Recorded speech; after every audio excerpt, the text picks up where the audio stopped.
On today's Locked On NBA Squad Show West, it's a Thunder Nuggets crossover. The two best teams in the Western Conference. Who's coming out of it? And then what else is going on in the conference? On today's Locked On NBA Squad Show West. You are talking ball with the NBA West Squad Show. From the Warriors to the Lakers, the Mavericks to the Nuggets, and everyone else in the West. The local experts of the Locked On Podcast Network bring you all the scoops, breakdowns, and the most comprehensive look at the Western Conference. Trash talk and big takes included. No holding back, we're giving the green light. It's time to talk NBA West. And welcome, you're locked on to the NBA Squad Show West. My name is Nick Angstead, host of the Locked On Mavericks podcast. Wow. This is the Squad Show where we take over the feed of your favorite show, and it's an open invite for any host to join, talk about anything they want in the NBA's Western Conference. Joining me today from Locked On Thunder, the top of the conference, Rylan Stiles, and from the team looking up, Locked On Nuggets, Ryan Blackburn. Looking up a long way, man. It's unfortunately the gap continues to widen between the Thunder and the rest of the Western Conference, and we saw that on Sunday. But fortunately, as we're dropping this on Tuesday, recording on a Monday, like clearly the Nuggets have already won and evened up this. That's right. That is what's going to happen tonight, probably. That's how I'm going to talk about it. It's great. We may end up somewhere completely different, but gentlemen, let's start here. The Thunder. It would be an epic collapse if they don't come out of the West now, right? I think that's how we have to position it. They have pushed away all oncomers. They're 12 games up as we're recording this on the Lakers for number one. Nuggets, they're up 12 games as well. They've beat everybody. They have one of the deepest teams. Everybody's like they're singing their praises all over the place. How much more can we sing their praises? Thunder fans don't think that their praises are sung enough, Rylan, but it's the Thunder's to lose, and everyone else. Yeah, I mean, it is the Thunder. The Thunder are clearing away the best team in the Western Conference. And then you can get into splitting hairs between Cleveland and Boston. But even then, the Thunder have a really great shot to go win the NBA Finals, which is insane to think about, considering how young this team is and considering that for this roster, it'll be their second ever time in the postseason. And I think that's the only like what happened the first time? They did lose to the Dallas Mavericks, and it forced Nico to be like, you know what, this Luka guy, he couldn't get it done. He couldn't get it done when guarded by J-Dub, so we're done with him. You know, he PJ was Washington is still there. round. Guys, I only have memories. I only have memories to hold on to.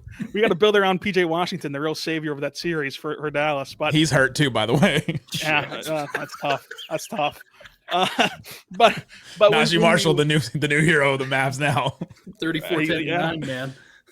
They get rid of everybody that Nick likes, but when you look at this Thunder team, yes, on paper they should go and win this NBA championship, and not just the West. They should win the NBA championship. The whole thing. The whole thing. They're that good. They're that talented, and it's a mixture of how much do you want to lean into history, because history tells us they shouldn't actually, because this is their second ever playoff run, and you have to go accumulate the scars and these big games, these tight moments that guys like 83 win percentage. That guys like Kaysen, that guys like Isaiah Joe, that guys like Lou Dort, like they haven't been in enough to get it done. However, you can't base everything based upon the history of this league. We have to at some point base it on what's happening this year. And what's happening this year is the Thunder are dominating. What's happening this year is that the Thunder are the best team in the West by far, and they should make their second finals appearance at a minimum, just based upon this year. Now, if they don't do that, it would be a massive disappointment for where this team is. Long term, it would kind of just be a nothing burger, but short term, this team is so talented that they should get it done this year. And the benefit of this Thunder team is they have so many resources to address any issues that pop up. Because let's face it, if this Thunder team doesn't get to the finals, there will be a glaring reason why. Just like last year, whenever they lost to Dallas, there were two glaring reasons. I think that it will really come down to you have a lot of good shooters. You don't have anyone who's great at, like, for a fact that when they get the ball, they're going to knock it down in a big game. I think that that's the only thing that could pop up for this Thunder team. And if that's the case, well, then guess what? You're going to do this summer what you did last summer, and you realized you didn't have enough size. You went and got Isaiah Hartenstein. You realized that Josh Giddey was a problem. You went and got Alex Caruso. This team is willing to adapt. This team is willing to build its roster out. And so they might have to do that again this season. Or they might be able to get by with a cast of shooters who are all good. Again, none of them proven to be great in the playoffs, but you have to imagine in a 7-game series, while Matt Moore rightfully has questioned this team, and I think that he's right. I'm saying that as an example of a past conversation. Don't fall for it, Rylan. No, I think that he's right, because I have Matt those Moore same hates questions. your favorite team. I have those same questions about, well, can they go hit a big shot whenever they're all alone in a playoff game on the line? Maybe they can. What the Thunder are banking on is, okay, let's say that Isaiah Joe misses. Well, he's having an off night. Wiggins can have a great night, and you can flip through that Rolodex each game and find a hot hand. I think it's a good plan. I think that they're going to be able to find the hot hand any given night. They're going to be able to find stellar performances any given night to win them 4 before the other team wins 4 and get through all these series. I think that would be the only thing that you have to address in the summertime if it didn't happen. But what I'm saying is, it would be a disappointment for the Thunder not to go get it done. However, it would not be a disaster long term, because this summer they have a ton of resources to fix whatever issues pop up. Do they have draft picks, or like what's their? Yeah, they have draft. Yeah. By the way, this massive war chest of talents of yeah, they have a few in the couch cushion. You mentioned his. Like, let's just dig out of find our 11th man, Kenrich Williams, who'd be like the 8th man in the playoff rotation on every other playoff team. That's like, the thing. I mean, this team is set up for success better than any other squad in the NBA, in the sense of, like, they can afford an injury or two in the playoffs, which knock on wood, hopefully it happens for no team, but other teams can afford that. But Matt, I'm glad you're here. I've been missing you. I've been shut up wanting to like talk Beetlejuice, to you. man. We said his name 3 times. We said your name and you're here. So Matt, help me defend these guys off. Would you agree with me that if the Thunder don't make the finals, we haven't said anything this whole show. It is a disappointing season for this 24-25 calendar year, but it's not disappointing for the Thunder's future at all. Okay. Don't miss an opportunity, man.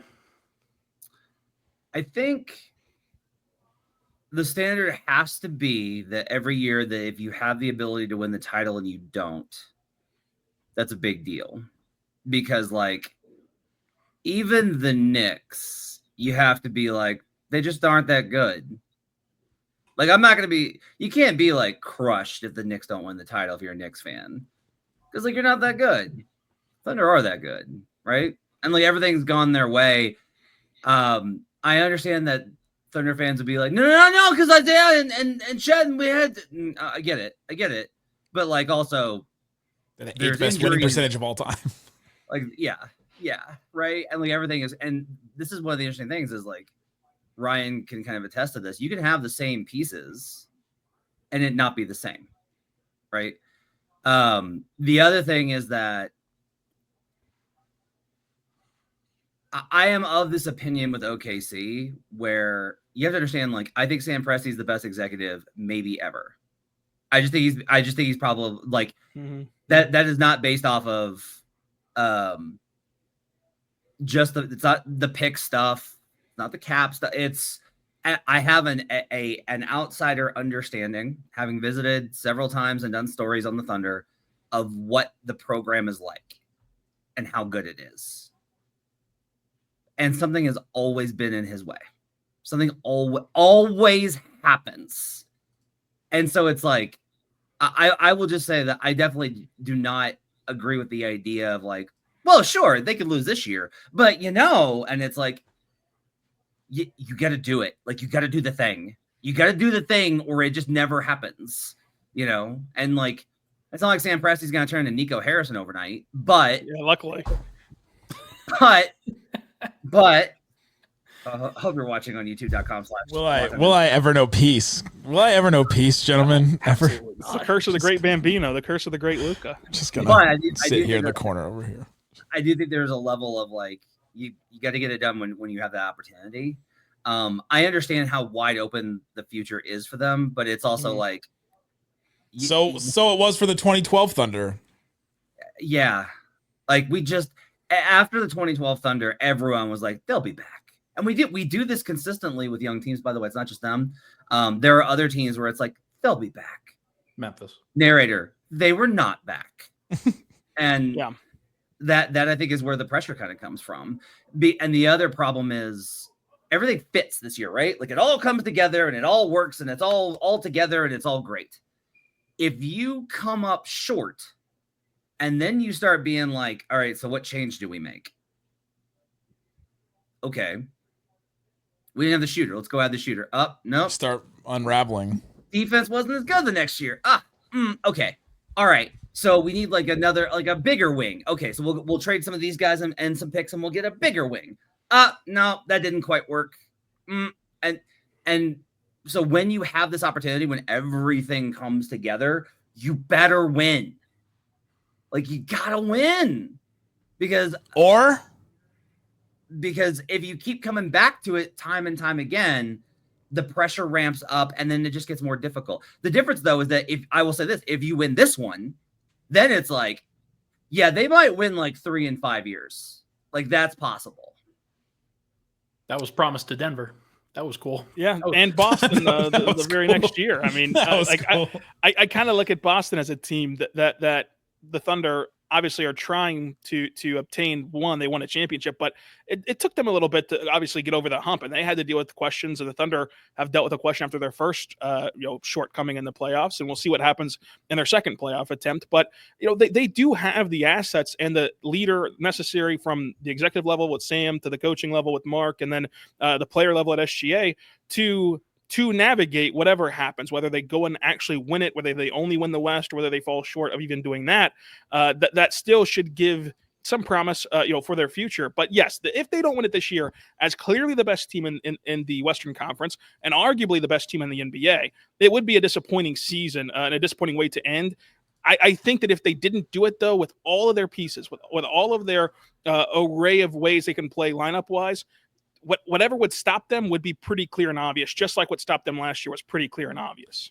Coming up, the Nuggets and Lakers are set to face off in the second round as of right now. Who's coming out of that series? We got both the Nuggets guys and the host of the team that used to have Luka. We'll talk about that in more. Coming up, Locked On NBA Squad Show West. Today's episode of Locked On NBA Squad Show West brought to you by Skims. I'm wearing Skims right now. Me too. Feels good. Cradling. It's great. It's nice. When I found out Skims was making underwear for men, I was intrigued. I heard so much about their quality from friends and family, and it was only for women for a while. So then I had to try when I knew that they were making stuff for men. Let me tell you, it lives up to the hype. It's great. I've always had issues with underwear, that the rolling waistband or it not holding its form or just didn't feel right way or riding up or all those different kinds of things. And now I don't have those issues anymore with Skims. I went back and bought some more. I had to. Their men's line offers something for everyone, whether it's boxer briefs or classic boxers. All designed with the perfect balance of comfort and style. Check it out and try some today. Shop Skims Men's at skims.com/LockedOnNBA. Again, go to skims.com/LockedOnNBA. You can also go to Skims stores as well. They have them all over the place. They're great gifts as well. If you need something for your partner or somebody else in your life, let them know that we sent you. After you place your order, select podcast in the survey and select our show in the drop-down menu that follows skims.com/LockedOnNBA. Thanks for hanging out with us on Locked On NBA Squad Show West. We have a show that covers your favorite team every single day. Check the link in the description or subscribe to the feed that you're listening to this right now. Locked On NBA Squad Show West. Matt, you had one more thing to say. I'll let you. I was just gonna add that, like, what could go wrong? What could go wrong for the Thunder? Like, Ryland's lack of understanding of how much he's jinxing this team is amazing. No, he's holding them to the. But you said you have to win. He's holding them to the expectation. I think. Yeah, I hear you. And the only thing I would say, though, is when you're like, well, it'll be very clear what they need to do. Yeah, Sam had that same problem in 2013, 2014 when it was like, we got to get a shooter. And then he was like, okay, we got one. We got Thabo Cephalosha. Crickets chirp. Crickets chirp. Crickets chirp. Crickets chirp. But they also didn't have the anywhere close to the asset level that they have right now. To if you get a Thabo Cephalosha, who was a solid player, you can then kind of redo it and get a jail free card, so to say, with all these reserve picks. Like I just don't think that there's anyone in better position than the Thunder, and if they can't pull it off, then there's probably no one that can pull it off, frankly, without a fluke run to the finals. So I think that like this team long term is set up great, no matter what happens this playoffs. And this playoffs, they should also have a really good run. I can't believe they needed shooting around Kendrick Perkins. It's true. If you're asking who could pull it off, the answer is the Lakers. That's always the answer to that question because someone will just keep them. What could go wrong in the second apron era? Like what could go wrong? That Sam Presti worked very closely with hammering out. We'll see, Also, though. We'll see what so happens. is there going to be little built-in things that we all of a sudden figure out, and the Presti rule is going to show Well, up? the Athletic had reported that he was involved in the process of making draft picks more valuable. Surprise, surprise, he hasn't made draft picks. So. That's like insider trading. Like what? Okay, man. Oh my god! All right, Matt mentioned the Lakers. The Why? Lakers and Nuggets are both they're basically tied for second in the West right now. Ryan, right now, if it was a Lakers Nuggets series, who's coming out of that series? Oh, that's like picking between your favorite child and the redheaded ugly stepchild, and right now the redheaded ugly stepchild is the Nuggets. Yeah, I mean, I think the Nuggets, Who is the parent? Are you the parent in this scenario? Could not follow that metaphor. I still have no idea what's going on. No, I think the Nuggets probably still come out of that series. It's a stressful one, to be clear.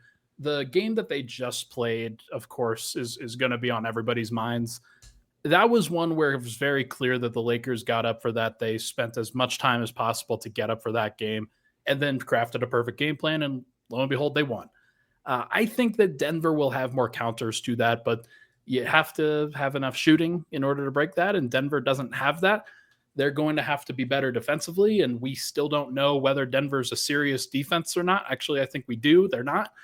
And I think, unfortunately, that when you pair Luka and LeBron, things get a lot easier to navigate the trials and tribulations of playoff spacing and questions and all of the different wrinkles that teams are going to be able to throw at that team. I would pick Nuggets in 7, but am I really going to bet against Luka and LeBron in a game 7? I could say the same thing about Jokic and Murray, but that's a tough one. You dropped off there when you. Great. What's wrong with the Nuggets defense? Either of you guys? Well, they don't have enough serious defenders. They also the problem that you run into is that Jokic, when you're building a defense around Jokic, everybody else needs to be working in concert in order to be as athletic as possible, as physical as possible, and on a string when you're playing the up at the level aggressive defense that they try to play. And they just haven't been good enough in the details. They foul a little bit too much now. They are missing rotations on the back line. They're too small when Aaron Gordon is not their backline defender. And they also are horrible in transition. Now, some of that gets cut out when you play playoff basketball, but I mean, it also isn't to say that they're going to be saved if they're turning the ball over, and they kind of play a relatively high turnover style. So, going to be interesting to see how they handle it. Yeah, has their defense at least gotten up for games? Can it? Does it have a peak? It gets up for quarters. It gets up for quarters. It gets up for halves. It gets up for 5 minutes at the end of the game. And they have relied a lot. They have leaned heavily on that idea of we know what to do when it's tied. And we're all yeah, but you don't consistently do it. So what if you just don't do that? Or what if you're down by too much? And they're we know what to do when it's time. And you don't trust them. Matt made a joke, by the way, earlier about the Knicks being an unserious, not good team. The Nuggets and the Knicks are right there in terms of their ability to challenge top level teams. Yeah, they can't. They're really good teams. They can't beat anybody who's really good. You play at the level. Watch the way that if you are watching a game and you're watching OKC, Orlando, Boston, and even the Lakers. Okay, watch what happens when they face an elite perimeter player, and when they apply pressure there. Watch what happens on the backside. Watch how the weak side defenders will help down into a spot where they can both contest to the corner and contest down low to the guy in the dunker spot, so that you're able to make all plays on the short roll, the dunker spot, and the corner three. Even if the dunker spot guy screens, their players are big enough, athletic enough, smart enough to make those rotations. Denver consistently, it's back cut. If they focus on the interior, it's wide open corner threes. If they focus on making the rotations, it's wide open layups. They are not able to make those rotations clean enough, sharp enough, strong enough. And that has just been a massive issue for them. MPJ's been terrible on that end. Christian Brown's too small. Russell Westbrook is too small. They are missing one more defender for them to be able to do that. And it's really caused some issues. You're going to see the Nuggets play more drop than ever. in these playoffs because they have to try and contain. But even on drop, they don't trust each other. You're gonna play. They don't allow them. You're gonna play drop against Luka Doncic. They're gonna play. Well, I would actually do that. Like, I would legitimately just be like, if Luka has 60 and LeBron has a quiet 20, and Rui Hachimura and Dorian Finney-Smith don't have any corner threes, and Austin Reeves is quiet, you probably are okay. Yeah. Is letting the role players on a Luka team in the playoffs get open threes? Is that a way to win, Rylan? It is not. I would agree with Matt's strategy of just, let Luka kill you, because he's probably going to kill you anyway, and then shut everything else down and see if he can just take it one-on-one the entire series, especially if you're good enough to take him to 7. Like an entire 7-game series, can Luka go out there and 4 times give you 70, 60 points and win you a series? We'll see. And that's a win-win for both teams, because that way Luka will have done so much cardio, he'll be in shape finally. So we've tried that for years. We got to the finals and he was wrapped up like a mummy by the end of it, trying to figure out how he was going to get through that series. How did we get here with the Lakers, that they are now this, like, that you guys are nervous about playing against them in a playoff series? Like, they fundamentally changed. They're a different beast, and when you don't have to worry about whether Anthony Davis is going to show up or not, and you just know that Luka Doncic he's not showing up right now. I just want you to. That definitely helps. I mean, Luka's a gamer. Luka's a playoff guy, and LeBron is LeBron. I mean, that's just who he is. And the Dorian Finney-Smith trade, they went under the radar. I think a lot of people were concerned. Okay, so they spent D'Angelo Russell and a first-round pick to try to get that move or whatever it was.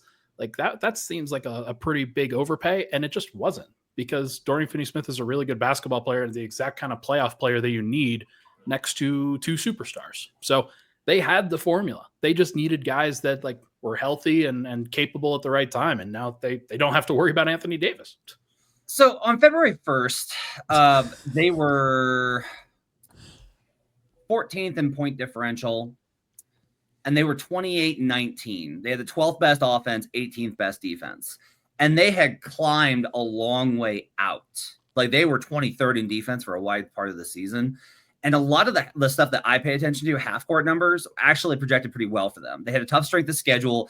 There was kind of – I kind of had like a – I'm not sure the Lakers are like they're not bad. They're not good enough. But, they're still dangerous. There's something here.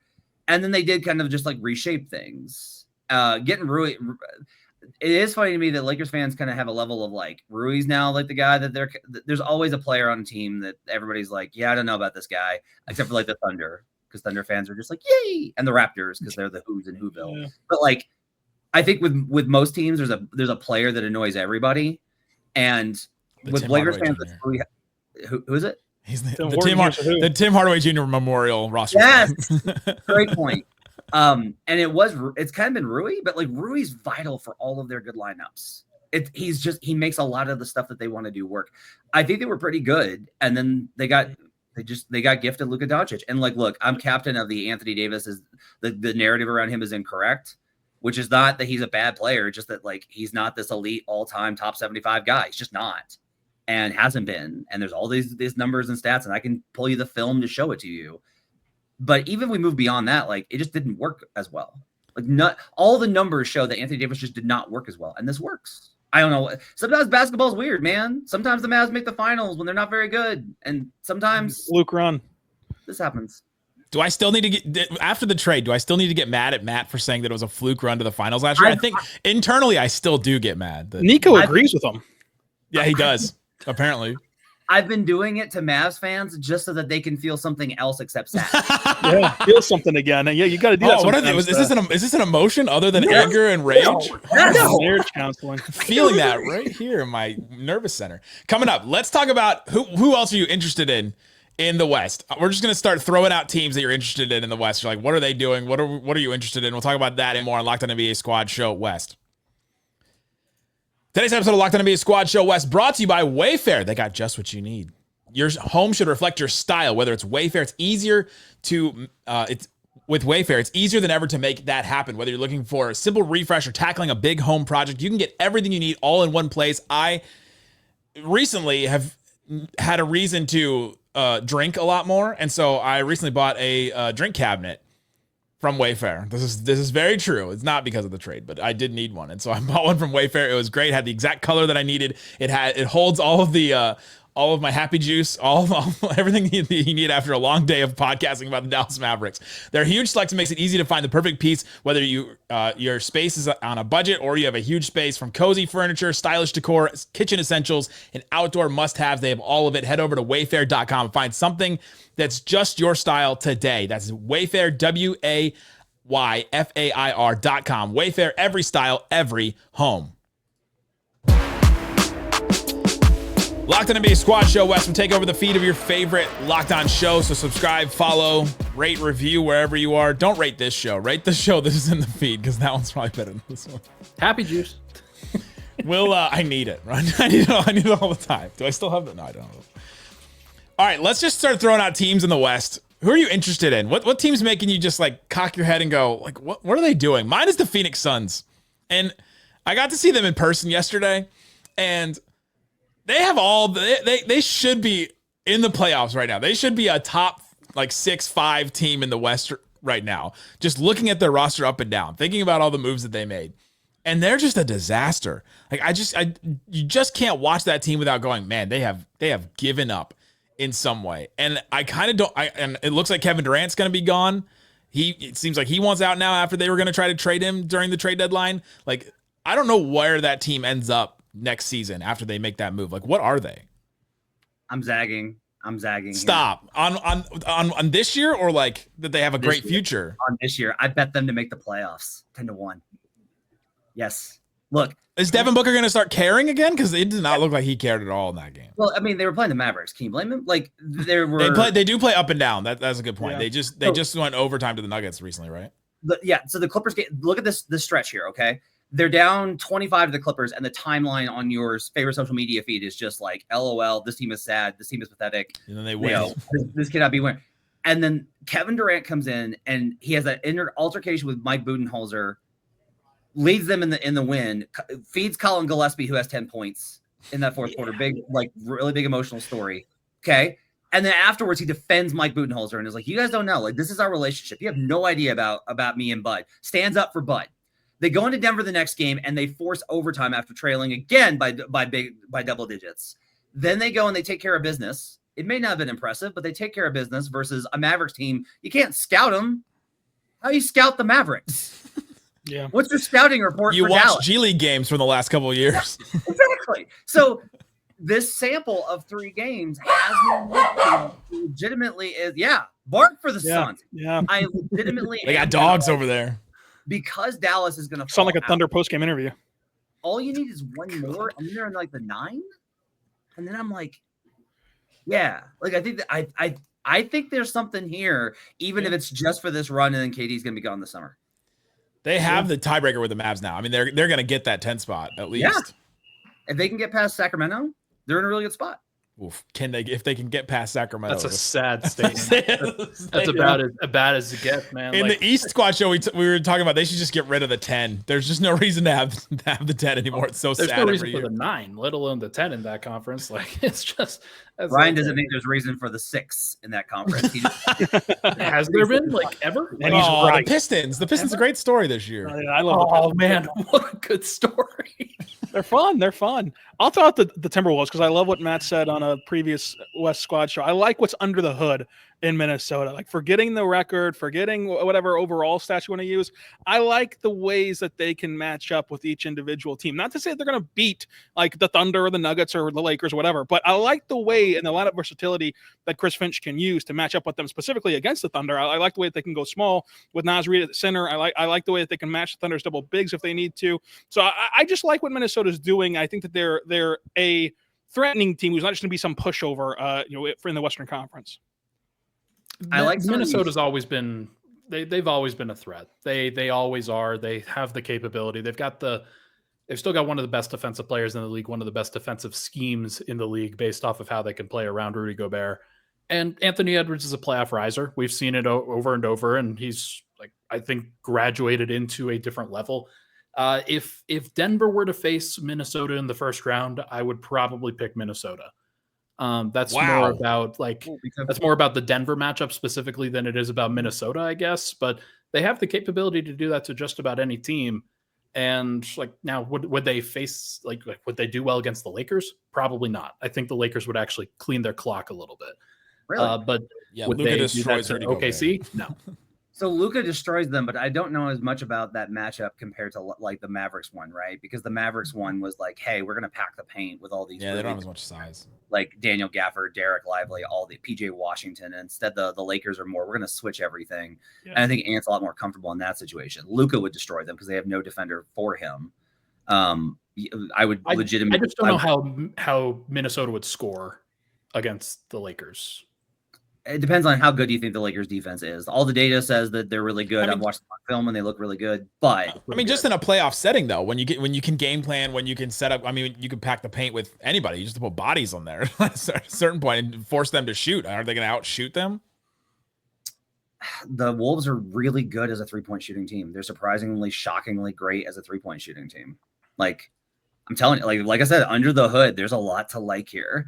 Like the Wolves Thunder series, I think is a really interesting one. If they wind up on that side of the bracket, I think that one's really fascinating. I mean, Matt, as an NBA historian, like if the Timberwolves got the 8 seed, wouldn't this be one of the better 1/8s we've ever seen? Yeah, I'd be up there. There's been some absolute classics, but I do think that would be a really great matchup because you have Anthony Edwards and you got all these guys. I do want to say I have a psycho, absolutely insane Lakers matchup idea. Okay. Put Julius Randle on Luka. Oh, so goodness. Listen, Nick can attest to this. What was the biggest reason that Luka absolutely smacked the Minnesota Timberwolves #1 defense last year? Oh, they just kept putting Gobert's guy in screens over and over. It was part of that. It was also, I was actually a lot of isolation because Jaden McDaniels is a screen defender. Yeah, and Nick so is a screen defender. You have to have size. You have to be able to keep Luka from bodying you. Julius is big. You just feed him. You feed him to the Wolves, and you let Julius just get torched over and over and over and over and over and over and over again. And it would have to be on step backs because Luka doesn't have that same burst that he used to have. I mean, you watch some of the old videos of him, and Luka was like dunking, and I mean, he just doesn't do that. Nick stuff anymore. Nico Inkstead. Yeah, he's been Nico pilled. Listen, guys, he was They've right. They've always called him Mav State Media. It's not Stockholm syndrome, guys. He was right about this, right? It's like, one more here, I genius. guess. Like, if there was a team other than, let's say, the Thunder, the Lakers, or the Nuggets to make it to the Western Conference Finals, who would be the most likely to you? Warriors. I don't know what to do with the Warriors. I don't. I would love to hear everybody's thoughts because I don't know what to do with them right now. I haven't watched enough of them to really feel good about either way, but I mean, it does feel like Steph has had a significant renaissance over the course of this past couple weeks. Yeah, I my mean, thoughts are pretty elementary on that. Of like, do we have to worry about playoff Jimmy for them? Right? Thank like, you. Is he Playoff still going to Jimmy. rise? Playoff Jimmy's a riser. Steph Curry's had this renaissance. You have Draymond, who like is a player that like against the Thunder, like a young Thunder team, could he get under their skin? Could he do something to impact that series, even if it's not in the box score? He probably could. And then Steve Kerr's a good coach, and if you can get some role player help, I mean, they could pull something off. Even if it is just driven by two guys out of a 15-man roster. I've made the joke that playoff Jimmy is unlikely to show up unless they face the Milwaukee Bucks in the first round. If you really look at the history of playoff Jimmy, that's kind of it. Aren't the Nuggets Milwaukee Bucks West? No, they're Knicks West. Knicks West. Knicks West. Yeah, okay. show some respect, Nick. Okay. I don't know who that's respectful to though, because I feel like the Bucks. Yeah, that would be like they have like the same record, don't they? Knicks West is definitely way more insulting. Bucks are worse. Like I think the Warriors are Bucks West. That's actually kind of it. Like teams won another place where Giannis is going to go. Yeah. Oh, he's coming to the Mavs. No, he's probably going to wind up with the Lakers. I'm dead serious. I'm like I've been trying to figure out who the Lakers are going to get. All right. Yeah, why did they pull back in the Mark Williams trade? They need those assets for something. Man, Adam Silver, who let us just have this season, Matt, please. You get this season, and that's it. That's what Matt Moore said. It's it. It's done after this. Yeah. It's over. It's finished. Better win. You lose. Sam's going to trade SGA. It's going to be crazy. It all Oh comes my full God, circle. that's how we end Locked On NBA Squad Show West, guys. Check out the favorite show on the feed. There's links in the description, guys. Thanks so much for hanging out with us on Locked On NBA Squad Show West.